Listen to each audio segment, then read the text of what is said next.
Nyt kun on niin kaunis päivä, päätettiin kävellä hotellille aamupalalle, eli Södermalmilla sijaitsevalle yhdelle hotellille, missä ennenkin ollaan oltu aamupalalle.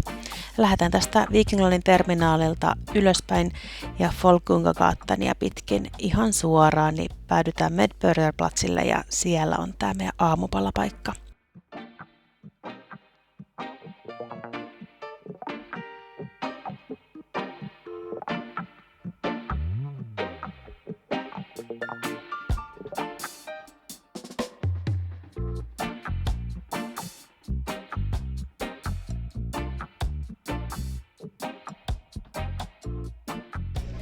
Tervetuloa Tukholmaan. Oli todella aikainen herätys. Toi Turun laiva on 6.30. Tuossa satamassa käveltiin Viking Linein terminaalilta tähän Södermalmille. Tämä on Medborgarplatzilla tämmöinen Scandic Malmen hotelli.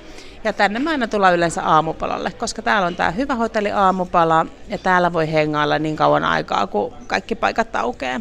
10 yleensä kaikki kahvilat ja putiikit ja museot ja muut aukeaa, niin täällä voi rauhassa olla ja nauttia aamupalaa.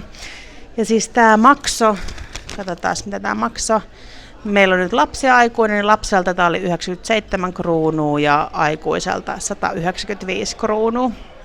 Yhteensä se oli meiltä kuin 27 euroa. Eli nyt syödään täällä aamupala ja sen jälkeen jatketaan matkaa.